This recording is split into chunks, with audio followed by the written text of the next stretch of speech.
আসসালামু আলাইকুম, hello viewers. আপনাদেরকে আমন্ত্রণ জানাচ্ছি শাকিল মাহমুদ অ্যানালাইসিস এর একটি নতুন এপিসোডে। আমরা আজকে দেখেছি যে ভারতের পশ্চিমবঙ্গে আজ বিধানসভা নির্বাচনের যে প্রথম দফার ভোট গ্রহণ হয়েছে সারাদিন। বিশেষ করে নীলবাড়িতে কে যাবেন সেই নিয়েই কিন্তু সবারই ভিতরে এক ধরনের জল্পনা কল্পনা ছিল।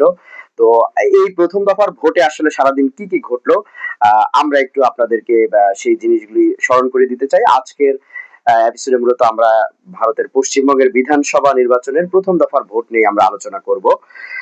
বিশেষ করে রাজ্যের যে এই ভোট হলো মোটামুটি বলা যায় যে বাংলাদেশের মতোই যে বিক্ষিপ্ত সংঘর্ষ, গাড়ি ভাঙচুর, এমনকি প্রার্থীর উপরে হামলা এবং প্রাণহানির খবরও কিন্তু এই বিধানসভা নির্বাচনে ঘটেছে।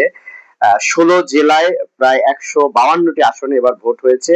তবে বেশি আলোচনা ছিল উত্তরবঙ্গ, জঙ্গলমহল, মুর্শিদাবাদ, বীরভূম, তারপরে পশ্চিম বর্ধমান, পূর্ব মেদিনীপুর, সব মিলিয়ে ছিল এবারের এই প্রথম দফা কিন্তু এক ধরনের হাই ভোল্টেজ একটি ম্যাচ ছিল এবং 30 জন গুরুত্বপূর্ণ প্রার্থী কিন্তু এবারের এই ভোটে ছিলেন এবং এর ভিতরে নতুন থেকে অভিজ্ঞ অনেক প্রার্থীর একটা সংমিশ্রণ আমরা দেখেছি।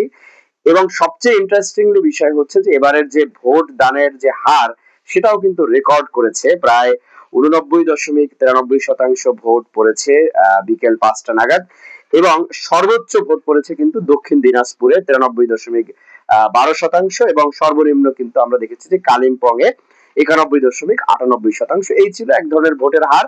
তবে রাজনৈতিক প্রতিক্রিয়া কিন্তু আমরা দেখেছি যে তৃণমূল সুপ্রিমো মমতা বন্দ্যোপাধ্যায় কিন্তু বলেছেন যে এবার কেউ রিস্ক নেননি, সকলে ভোট দিয়েছেন, এটা গুড সাইন।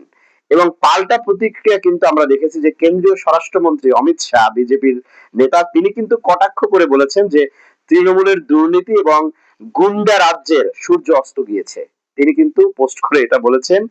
এবং আমরা আজকে দিনভর যেটা দেখেছি যে কুচবিহারে বিজেপির এক কর্মীর উপরে ছুরি হামলা হয়েছে। বীরভূমের সাঁইথিয়ায় তৃণমূল এবং বিজেপির সংঘর্ষ আমরা ভিডিও দেখেছি এবং বহরমপুরে কংগ্রেসের পোলিং এজেন্টের পরিবারের উপরে হামলার অভিযোগ উঠেছে এবং সবশেষ আমরা যেটা দেখলাম একেবারে শেষ মুহূর্তে এসে নন্দীগ্রামে এক ধরনের তৃণমূল নেতাকে মারধরের অভিযোগ উঠেছে।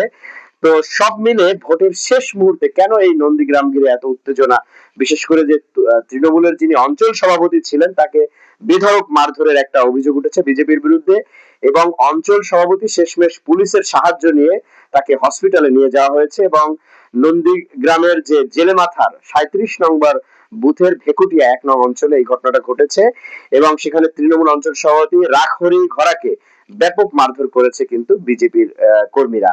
তো এর বাইরে আবার বহরমপুরে যিনি কংগ্রেসের প্রার্থী ছিলেন অধীর রঞ্জন চৌধুরী, তার পোলিং এজেন্টদের পরিবারের সদস্যদেরও মারধরের অভিযোগ আমরা দেখেছি এবং বীরভূমের সাঁইথিয়ায় বিধানসভার কেন্দ্রের যে শিউরি 2 ব্লক সেখানেও কিন্তু এক ধরনের সংঘর্ষ আমরা দেখেছি।